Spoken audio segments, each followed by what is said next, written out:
Regardez ce qui se passe là-bas dans certaines régions d'Iran.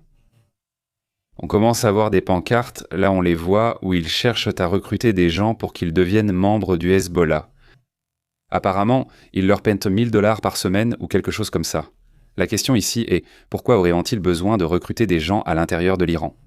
Alors que ce sont toujours des Libanais chiites qui sont recrutés pour ce groupe radical. Évidemment, cela suscite beaucoup de doutes. Les annonces de recrutement de ce groupe radical proposent probablement des sommes exagérées. Non, 1 000 $ par mois, surtout exagérées pour la région. Il faut se rappeler de la chute de la valeur de la monnaie iranienne, n'est-ce pas ? Donc c'est une somme assez conséquente pour eux, maintenant. Pendant toute son existence, le Hezbollah a recruté des Libanais, uniquement des Libanais chiites, mais pas d'Iraniens. Cela signifie qu'ils commencent à manquer de personnel et qu'ils ne recrutent plus assez de personnes là-bas, de ce côté-là. Un point de faiblesse. Ou qu'est-ce qui se passe ? Israël inflige déjà de lourds dégâts depuis quelques années. En plus, une grande partie de la population ne veut pas faire partie de ce groupe. Elles sont jeunes, mais ne veulent pas rejoindre une milice radicale, n'est-ce pas ? Pour une organisation qui s'était présentée comme celle qui voulait contrôler la zone, elle apparaît de plus en plus affaiblie. C'est pourquoi le gouvernement actuel du Liban exerce de plus en plus de pression sur ce groupe. Nous verrons ce qui se passe, mais ce sujet doit être suivi de près. Passons maintenant à d'autres sujets importants, notamment le renseignement. Des États-Unis. Les services de renseignement de Washington alertent que Netanyahou serait sur le point de rompre l'accord avec l'Iran. Et vous dites, mais Netanyahou n'a pas d'accord ? Non, il n'a pas d'accord. Mais il peut effectivement influencer la région pour que l'accord n'aboutisse pas. Selon ce qui est révélé, et c'est ce que dit The Washington Post, ce média américain révèle que les agences de renseignement des États-Unis envisagent. Benjamin Netanyahou, Premier ministre d'Israël, pourrait prendre des mesures compliquant ou remplaçant certains processus, dans le cadre des efforts pour consolider un accord de paix durable avec l'Iran. Autrement dit, il y aura des mouvements que nous verrons prochainement, dans lesquels, depuis les bureaux de Netanyahou, la rupture sera planifiée, pas celui qui conduira à l'absence d'accord. L'un des piliers de l'entente entre Washington et Téhéran prévoit la réduction ou la fin des hostilités sur le territoire libanais, ce qui, évidemment, doit être abordé par Israël, c'est-à-dire la fin. D'une part, que le Hezbollah n'attaque pas Israël, mais aussi qu'Israël n'attaque pas le Hezbollah, et c'est cette partie-là qui ne plaît pas à Netanyahou. C'est l'un des piliers de l'entente, mais il y a aussi des secteurs de la coalition. Des secteurs de la coalition gouvernementale israélienne exigent de poursuivre l'offensive contre le Hezbollah et rejettent donc tout geste pouvant être interprété comme une concession ou une défaite stratégique. Parce que ne pas continuer à les attaquer alors qu'ils sont déjà très affaiblis pourrait être vu comme une perte, comme une capitulation, comme une reddition. Et ça, évidemment, Israël ne l'accepte pas, n'est-ce pas ? La réunion prévue en Suisse, qui aura lieu d'ailleurs demain, est une réunion préalable puisqu'il n'a pas été dit « l'accord ne sera pas signé demain, apparemment, n'est-ce pas ?» Il pourrait avancer et le signer, mais pour l'instant, le stade actuel, Hermos, en ce moment, c'est une réunion. Nous en parlerons plus du sujet signé. Il y a un instant, nous étions en train de discuter de tout ce qui se passe en ce moment. La réunion prévue en Suisse a été proposée, ce qui a non seulement généré de l'incertitude, mais montre aussi comment le conflit pourrait être réel. Pues no solamente incertidumbre, sino que también muestra cómo los... D'une manière très différente. Par exemple, la peur qui est très comme celle qui contrôle les autres depuis longtemps va s'en Selon lui, les 15 000 militaires américains qui ont participé pendant la réunion. Des réfugiés, selon lui, aux 15 000 militaires américains qui ont participé pendant ces mois au blocus et sont apparus. Au blocus, et il semblerait qu'il s'agisse d'une sorte de repli. L'Iran durcit sa politique et referme le détroit d'Ormuz, tandis que les États-Unis reculent. Israël, selon TUS, la réunion préalable devrait avoir lieu demain, car l'accord n'est pas poursuivi, mais va être signé. D'entente, il s'agit d'une réunion prévue.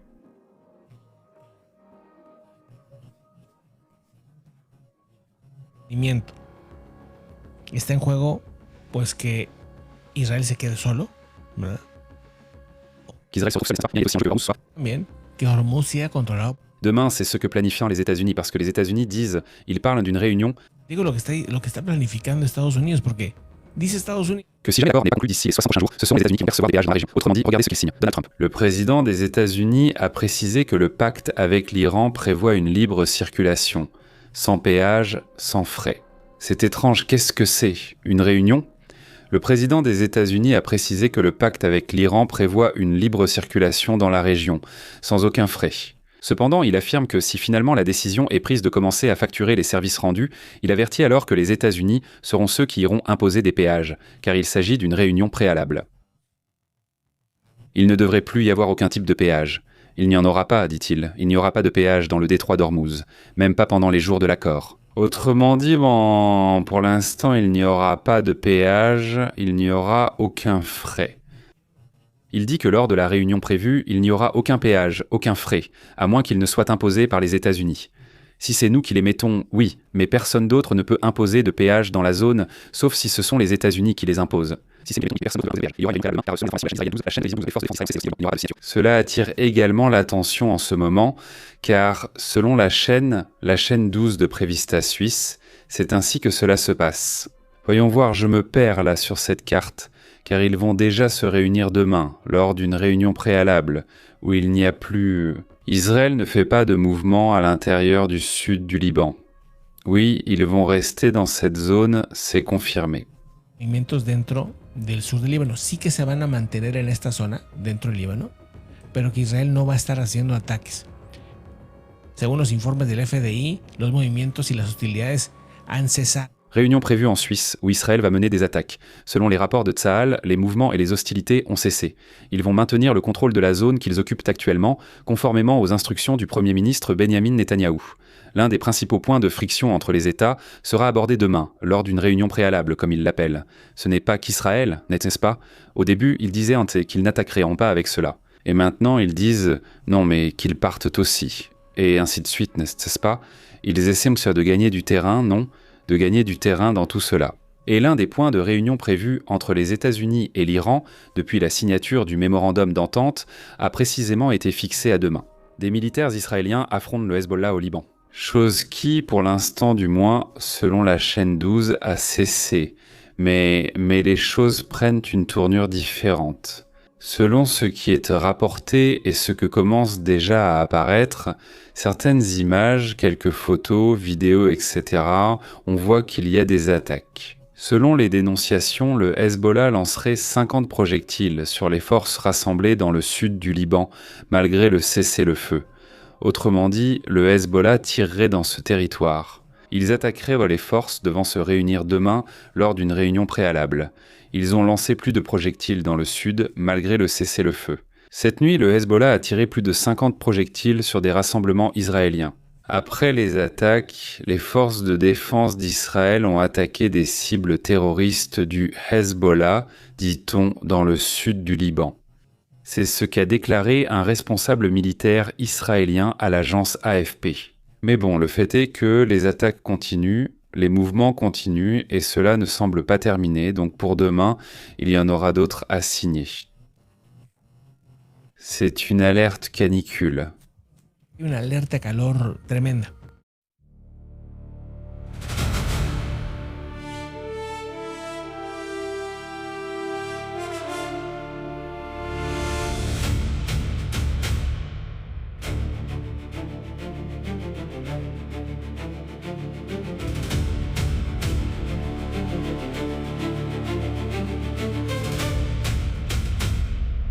Vague de chaleur.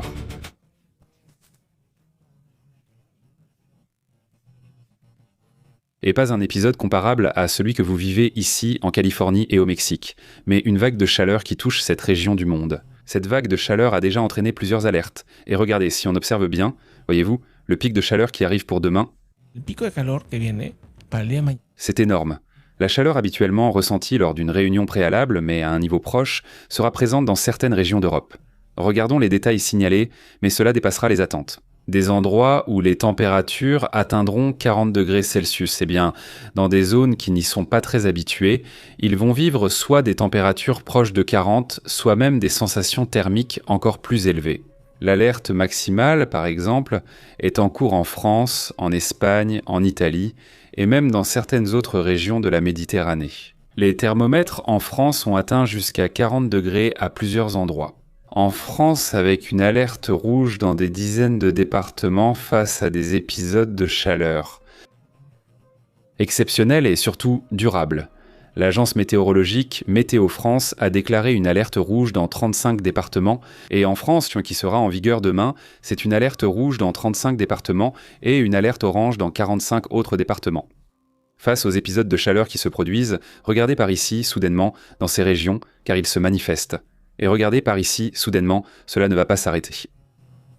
Prévu dans, on va dire, le niveau d'alerte qui les concerne, n'est-ce pas ? Quand tu regardes les statistiques et les chiffres, tu te dis qu'il y a des problèmes, une alerte à la chaleur, parfois quelqu'un s'étouffe ou se sent mal, mais ça ne va généralement pas plus loin. Le problème, c'est que la saison de forte chaleur arrive et la situation laisse beaucoup de personnes très affectées, voire même sans vie. On parle du fait que ces heures de chaleur en Europe ont causé jusqu'à des milliers de personnes qui, disons, perdent la vie d'une manière, disons, indirecte, pour ainsi dire. En fait, ce sont des personnes qui se sentent mal, ont un coup de chaleur ou autre chose, et ça les affecte, non ? C'est-à-dire, avant, ils n'étaient pas comptabilisés, mais maintenant qu'ils ont fait des recherches, ils se rendent compte qu'à chaque fois qu'il y a une vague de chaleur, eh bien, les chiffres de personnes qui décèdent augmentent, surtout parmi les personnes âgées, qui ne sont pas habitués ou vivent dans des zones non préparées à ce type de vague de chaleur. Alors, c'est pourquoi ils sont si vigilants.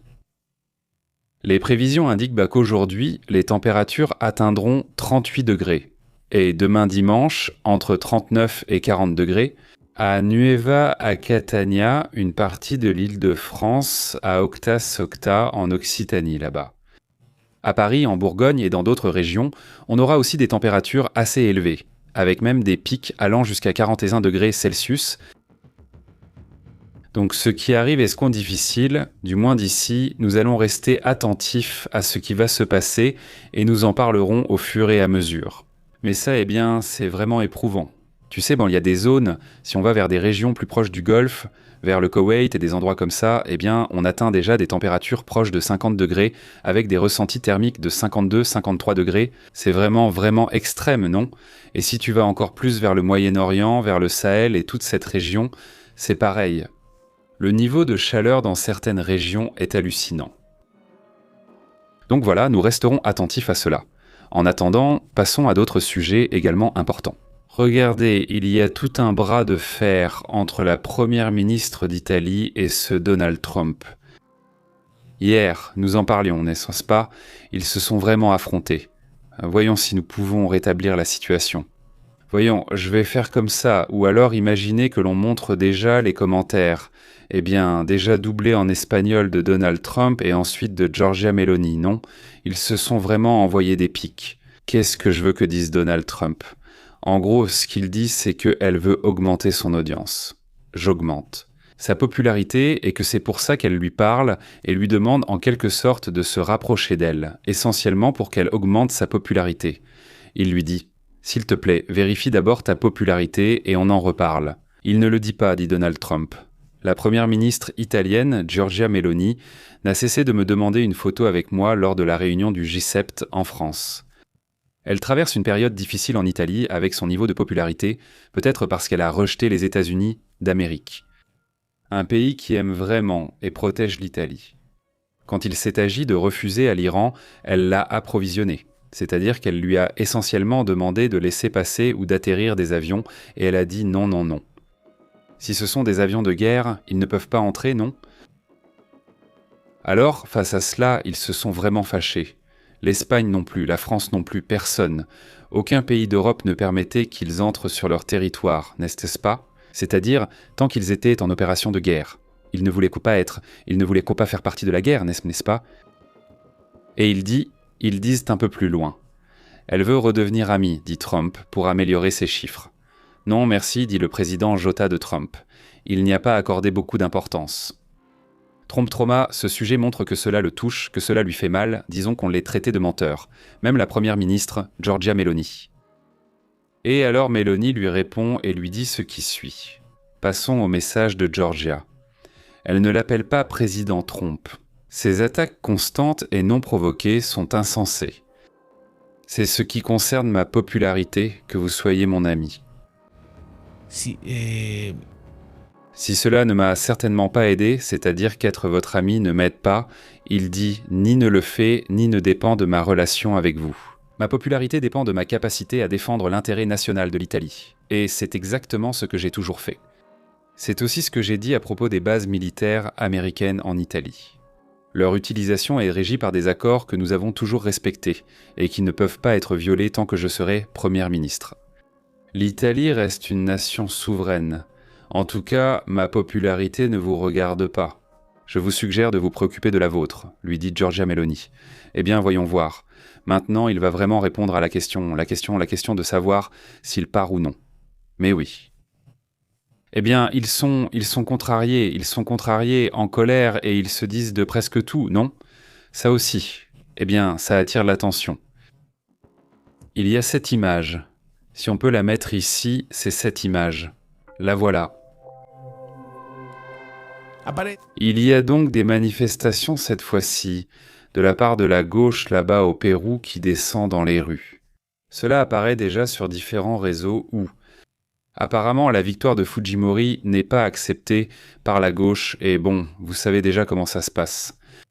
Ils disent qu'il y a eu fraude électorale et tout ça, n'est-ce pas? Oui, c'était vraiment très serré, honnêtement. Et c'est très logique que quand c'est aussi serré, celui qui arrive derrière va vouloir dire que non, n'est-ce pas, qu'il n'acceptera pas le résultat. C'est presque logique avec ce genre de politique ou de politicien, non?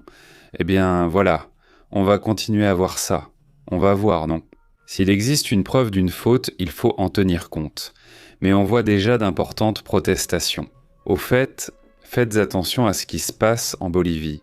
Parce que la Bolivie a aussi connu une série de manifestations massives de la part des groupes proches d'Evo Morales, n'est-ce pas? Parmi d'autres groupes, n'est-ce pas? Ils ne sont pas tous proches de lui, mais beaucoup d'entre eux le sont. Maintenant, la Bolivie entre dans un état de siège, selon ce qu'a rapporté le propre gouvernement de ce pays. Il serait en train d'entrer dans un état de siège, soi-disant pour calmer la situation, c'est ce qu'ils disent. Pour ne pas être pris en otage par un groupe de personnes dans tout le pays, Rodrigo Paz, le président du pays andin, aurait annoncé la mise en vigueur d'une mesure d'état d'exception dans tout le pays afin de libérer toutes les routes. Les Boliviens ne peuvent pas continuer à être des otages, a déclaré le président actuel. C'est ce qu'il a dit aujourd'hui, ce samedi, le jour même. Dans laquelle tout le pays entre après des semaines de protestations ou après des semaines de blocage et de manifestations qui ont même affecté l'approvisionnement en produits de première nécessité, n'est-ce pas? Eh bien, cela a provoqué la mort de 16 personnes dont 13 des 16 sont décédées par manque de soins médicaux opportuns à cause des blocages. Donc l'aide n'arrivait pas, elle devait encore arriver et la personne est morte. Ce sont déjà 16 personnes qui sont décédées à cause des blocages. 3 sont morts pour cette raison, 3 autres pour d'autres causes. Donc oui, c'est vraiment un sujet très grave.